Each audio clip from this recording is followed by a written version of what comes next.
Setiap masalah yang kita hadapi, hadapilah dengan senyuman, hadapi dengan penuh keridhaan. Karena beban itu, kalau kita menghadapi beban, sesekali kita letakkan beban itu. Aja tapi kiri kiko ke masalah tak. Karena sebenarnya memikirkan beban atau memikirkan masalah justru bertambah membuat rumit kehidupan. Bismillahirrahmanirrahim. Assalamualaikum warahmatullahi wabarakatuh. Waalaikumsalam warahmatullahi wabarakatuh. Alhamdulillah, alhamdulillahirabbil alamin. Wassalatu wassalamu ala asyrafil anbiya wal mursalin sayyidina wa maulana wa habibina wa syafi'ina wa ala alihi wa ashabihi wa sahabatihi ajma'in. Allahumma salli ala sayyidina Muhammadin tibbil qulubi wa dawaiha wa afiyatil abdani wa shifaiha wa nuril absari wa diyaiha wa ala alihi wa sahbihi wa sallim. Sahabat-sahabatku semua yang hadir di acara Bestino guys,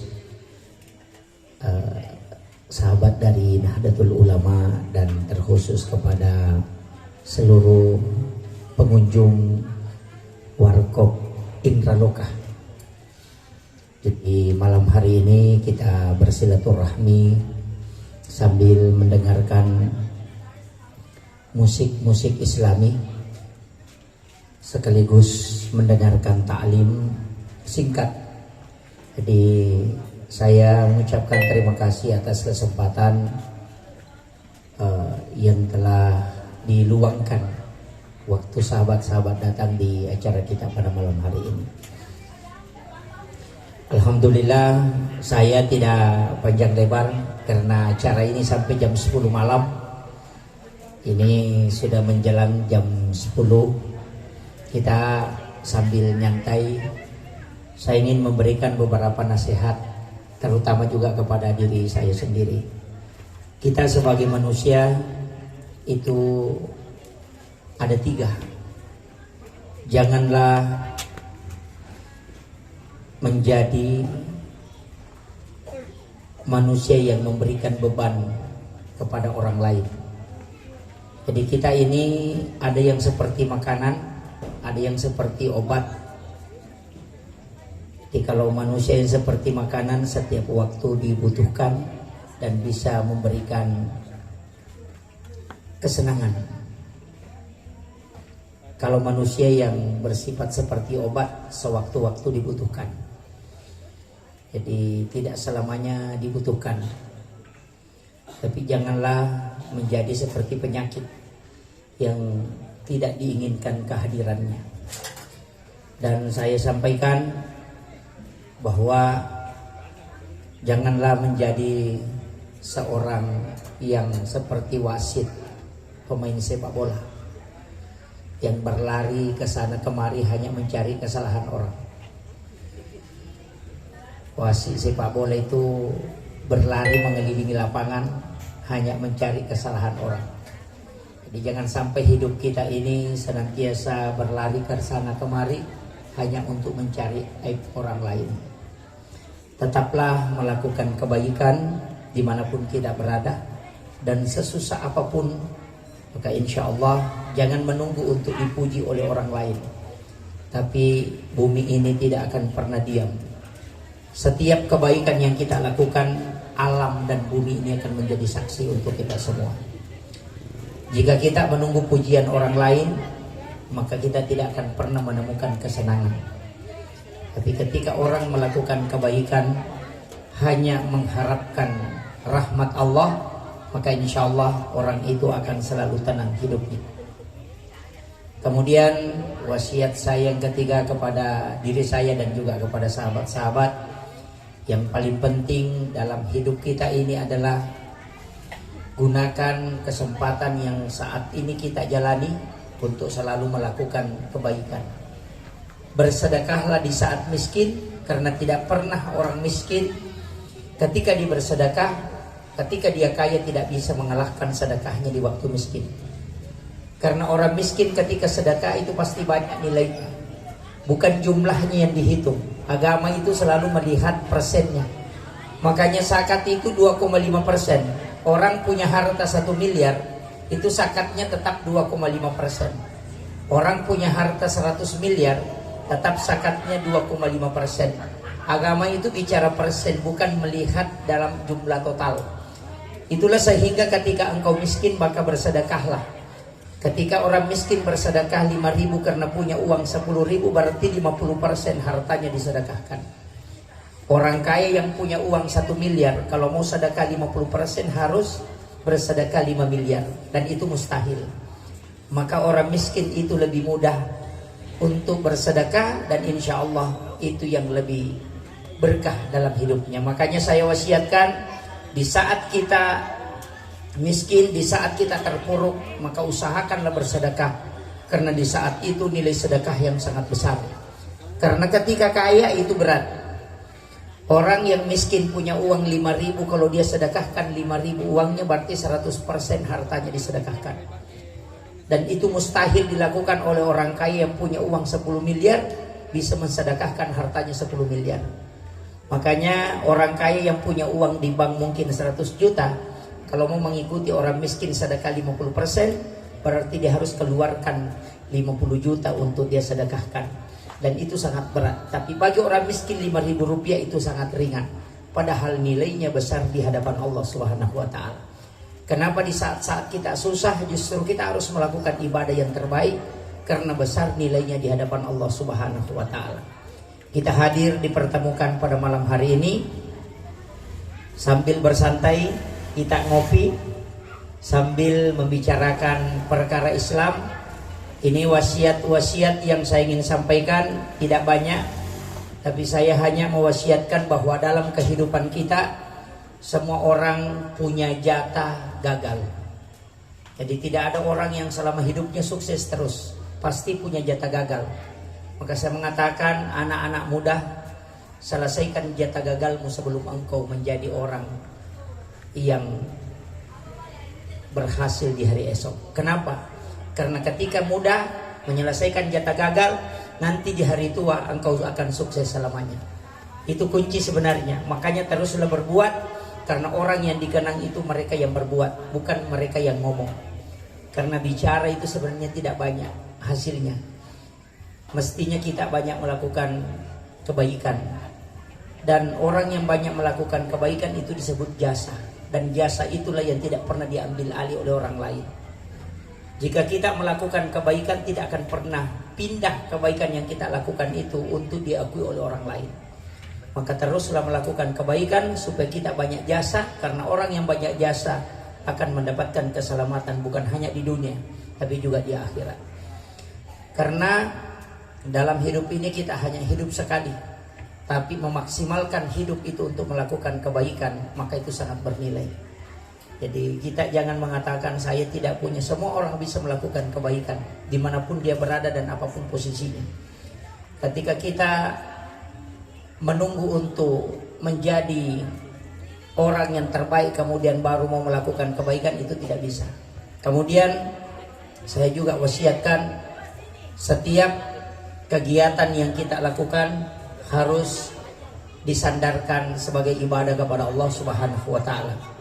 Jangan sampai segala kebaikan yang kita lakukan itu rusak hanya karena banyak penilaian-penilaian orang yang menyebabkan kita kecewa terhadap kebaikan yang kita lakukan. Jangan pernah terpengaruh dengan penilaian orang lain. Saya sering mengatakan begini, ketika ada orang iri ketika kita melakukan kebaikan, atau sering orang itu mencaci maki kita, tidak usah khawatir, karena orang yang dicaci maki justru sebenarnya adalah alamat supaya dia bisa doanya mustajabah. Ibu-ibu, ketika ada yang mencaci maki, ketika ada yang menganiaya, sebenarnya itu adalah tiket VIP yang diberikan oleh Allah Subhanahu wa ta'ala supaya doa kita mustajabah. Kadangkala doa kita tidak diterima oleh Allah karena mungkin banyak penghalang. Maka Allah mengutus orang yang mencaci maki kita. Dan di saat kita dicaci maki, maka kita merasa teraniaya. Dan di saat itu pintu langit terbuka. Dan siapa yang berdoa, maka pasti doanya mustajabah. Jangan pernah melihat cacian orang, tapi lihat itu sebagai tiket VIP untuk doa kita mustajabah di hadapan Allah. Kadangkala orang ketika dicaci justru habis waktunya, energinya menilai cacian orang, padahal dia sebenarnya diberikan alamat, diberikan khususnya supaya dia bisa berdoa kepada Allah, dan itu pasti doanya mustajabah. Karena orang yang teraniaya itu doanya mustajabah. Makanya bersyukurlah ketika ada orang menganiaya kita dalam hal ini mencaci, karena itu adalah alamat bahwa Allah Subhanahu wa taala menginginkan kita naik ke langit untuk memohon kepadanya. Kadangkala kita menghabiskan energi hanya karena melihat penilaian orang. Orang yang seperti itu hidupnya banyak mengalami penyakit yang menyebabkan hidupnya itu seakan-akan tidak berguna. Maka saya wasiatkan, apa yang kita lakukan pada malam hari ini, tidak semua orang sepakat, tidak semua orang mengatakan itu baik, tapi tetaplah bergerak dengan niat melakukan kebaikan. Dimanapun kita harus senantiasa memberikan nasihat-nasihat. Jangan mengatakan harus di masjid. Dimanapun kita di tempat-tempat seperti ini sambil santai, mungkin kita bisa mendapatkan hidayah, bisa mendapatkan ilmu-ilmu yang bisa kita gunakan dalam kehidupan. Kenapa? Karena hidup ini ilmu itu bertabaran di mana-mana dan bisa diambil kapan dan di mana saja. Jangan mengatakan nanti dakwah itu bisa dijalankan di masjid, tapi di warkop kita juga bisa berdakwah. Di mana-mana kita bisa berdakwah, di mana-mana kita bisa memberi nasihat. Jadi jangan membatasi nasihat hanya di tempat-tempat ibadah, tapi tempat-tempat seperti ini itu bagus. Kita santai sambil mendengarkan nasihat-nasihat singkat, karena itu biasa yang paling bekas.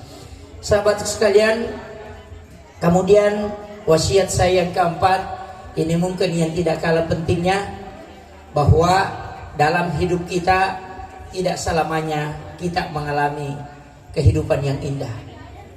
Kadangkala menghadapi masalah-masalah, tapi sebenarnya masalah itu didatangkan Allah bukan untuk membuat kita jatuh, tapi justru membuat kita menjadi semakin kokoh. Pohon yang sering diterpa angin itu justru akarnya semakin kuat. Pelaut yang ulung itu bukan karena mereka pernah lewat di pinggir laut, tapi karena mereka pernah menghadapi ombak yang besar. Artinya manusia yang hebat itu bukan karena mereka tidak pernah mengalami kegagalan, tapi justru karena banyaknya peristiwa yang dia alami sehingga dia dianggap menjadi orang yang hebat. Makanya jangan katakan ketika kita gagal bahwa saya gagal. Sebenarnya tidak. Kita tidak gagal, tapi kita telah diberikan ilmu oleh Allah menghadapi suatu masalah. Dan tidak ada sesuatu yang diberikan oleh Allah kecuali kita mampu menghadapi. La yukallifullahu nafsan illa usaha. Itu penting. Karena kenapa? Kadangkala kita menghadapi masalah langsung kita drop. Jangan. Itu sebenarnya isyarat supaya kita menjadi orang yang hebat, orang yang kuat.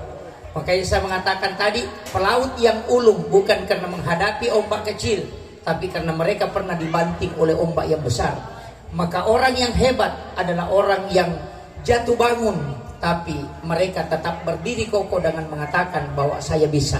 Itulah orang yang sukses sesungguhnya. Bukan orang yang tidak pernah menghadapi masalah, tapi mereka yang bergelut dengan berbagai macam masalah.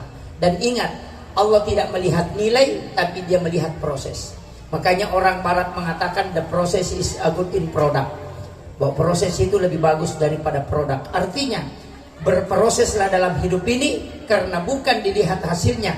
Seandainya hasil yang dilihat, maka seorang dai tidak diberikan pahala kecuali ada jamaahnya yang sholat ketika dia ceramah tentang sholat. Tapi dai diberi pahala karena memberi nasihat, bukan karena jamaahnya melakukan kebaikan. Hanya saja ketika kita menuntun orang untuk melakukan kebaikan dan bisa melakukan kebaikan dari usaha kita, maka Allah memberikan hadiah. Maka jangan pernah kecewa ketika memberi nasihat. Kita bukan siapa-siapa. Untuk teman-temanku, sahabat-sahabatku para dai, jangan pernah kecewa ketika memberi nasihat kemudian tidak diterima. Rasulullah saja yang didampingi oleh malaikat Jibril dan punya mukjizat dan diberikan Al-Quran langsung, tetap masih banyak yang mencacinya. Beliau sudah punya mukjizat didampingi oleh malaikat Jibril, itu masih ada yang mencaci. Kita ini tidak punya mukjizat, didampingi malaikat Jibril pun tidak bisa. Tapi kalau kita mengatakan kenapa banyak yang mencaci, kita ketahui bahwa kita ini bukanlah orang yang sempurna. Tetap berjalan, tapi jangan pernah kecewa dengan apa yang kita alami. Syukuri semua yang diberikan oleh Allah, karena orang yang bersyukurlah yang akan selalu ditambahkan nikmatnya. Orang yang sering kecewa justru menanamkan kehancuran, bukan hanya dalam dirinya tapi juga dalam perjalanan hidupnya. Kemudian yang terakhir, saya juga wasiatkan, ini yang tidak kalah pentingnya, bahwa perjalanan ini jangan selalu menilai orang lain, tapi kembalilah kepada diri kita, selalu menilai diri kita. Banyak orang yang senantiasa menilai orang lain sehingga dia lupa menilai dirinya. Dalam kajian tasawuf itu selalu melihat dirinya, bukan melihat orang lain. Makanya di bab-bab tasawuf itu, di bab-bab hikmah, kalau kita belajar di beberapa kitab-kitab para ulama, kita tidak pernah menemukan ulama-ulama tasawuf itu menyalahkan orang lain, tapi dia selalu mengintrospeksi dirinya. Makanya kalau ada orang ibadah mencari pahala, berarti dia ahli syariat. Kalau ada orang beribadah karena mencari jalan, berarti itu ahli tarekat. Kalau ada orang beribadah karena hanya ingin mendekatkan dirinya kepada Allah, maka itu adalah ahli hakikat. Tapi kalau ada orang beribadah hanya untuk mencari mengenali dirinya, maka dia adalah ahli ma'rifat. Ma'rifat itu adalah kembali ke diri kita. Kadang-kala kita menyalahkan orang padahal kita yang salah. Ada orang posting makanan, kemudian dia mengatakan, alhamdulillah hari ini kami ditraktir. Langsung kita bikin komen mengatakan melo siacem. Padahal ternyata we melo yacem ini malah saat ya Pak Dena yang liki mandre. Ini kadang-kala ada orang ke tanah suci melaksanakan ibadah umrah, selesai tawaf, kemudian dia memposting bahwa kita di Baitullah. Kemudian dia mengatakan, Dena wa dia pita-pitan nariku melakukan kebaikan di tanah suci. Sebenarnya bukan itu tujuan kita menegur mereka, tapi karena mungkin kita kecewa karena tidak diberi kesempatan datang bersilaturahmi ke sana. Kadangkala hati kita yang rusak, tapi kita salahkan orang. Ini kadangkala muncul, kita selalu merasa bahwa orang ini begini, padahal sebenarnya kita yang sakit. Makanya satu kuncinya, ketika orang mendapatkan nikmat kemudian kita merasa risih, berarti sebenarnya kita ini adalah sakit. Nah, biasa melihat tuh beli bola nasana cicil nih, padahal ternyata ulah dia suruh wajah. Ini kadangkala, makanya saya sampaikan, setiap masalah yang kita hadapi, hadapilah dengan senyuman, hadapi dengan penuh keridhaan. Karena beban itu, kalau kita menghadapi beban, sesekali kita letakkan beban itu aja, tapi kiri kok ke masalah tak. Karena sebenarnya memikirkan beban atau memikirkan masalah justru menambah, membuat rumit kehidupan. Maka di guruta, ya kong ke masalah menghadapi, sesekali letakkan masalah itu, jangan kau pikirkan. Karena ketika kau pikirkan justru itu menjadi beban berat. Beban hidup ini hanya sesekali kita harus lepaskan supaya kita merasa ringan. Ketika kita tidak punya apa-apa, mungkin banyak sahabat kita tidak datang menemui kita. Bersyukurlah ketika ibu miskin kemudian tidak didatangi sahabat. Kenapa? Karena ketika kita miskin kemudian banyak sahabat yang datang, mungkin kita tidak bisa kasih makanan. Makanya orang yang bangkrut itu kalau tidak banyak sahabatnya bersyukur, karena tidak ada lagi yang ditraktir. Hanya orang sukses kemudian banyak sahabatnya, bersyukurlah karena bisa bersedekah. Itu kuncinya. Artinya apa? Hidup ini hadapi dengan penuh senyuman dan selalulah merasa bahwa inilah pilihan terbaik yang diberikan oleh Allah. Dan jangan pernah takut melakukan kebaikan, karena pasti bumi ini akan menjadi saksi selamanya. Saya kira ini yang penting saya sampaikan. Selamat menikmati hidangan yang ada. Dan saya juga mengucapkan terima kasih kepada pemilik Warkop Indraloka. Di sini keluarga saya ternyata yang punya. Nah, itu. Makanya tadi alhamdulillah saya bisa bersyukur bisa datang ke sini, dan sahabat-sahabatku semua, terutama Adinda Akilah. Terima kasih Nanda sudah menyempatkan waktu untuk menyumbangkan lagu-lagu religi, dan juga kepada sahabat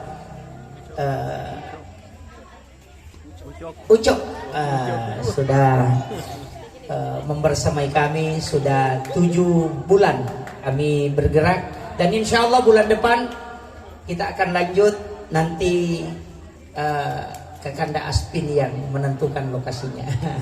Insya Allah tanggal 23 Desember itu malam Ahad saya kosongkan, karena itu insya Allah sudah saya kosongkan sampai 6 bulan ke depan untuk setiap kegiatan Bestino guys. Saya mohon maaf kepada sahabat, bulan lalu saya tidak sempat hadir karena persoalan pesawat dari Batu Licin itu tidak ada penerbangan hari Jumat, makanya saya tidak bisa bergabung kemarin. Saya mohon maaf pada seluruh sahabat-sahabat karena tidak bisa membersamai bulan lalu. Saya kira ini wasiat saya, dan mohon doakan kami di Nahdlatul Ulama sehingga tetap bisa melakukan kebaikan dan terutama bisa mendakwahkan ajaran Islam yang rahmatan lil alamin, ajaran Islam yang ramah, yang moderat, dan senantiasa menyampaikan amalia-amalia Ahlus Sunnah wal Jamaah Nahdiyah khususnya di bumi Nenek Malomo. Demikian akhirul kalam, wallahul muwafiq ila aqwamit thoriq. Nasrun minallahi wa fathun qarib wa basyiril mu'minin. Assalamualaikum warahmatullahi wabarakatuh.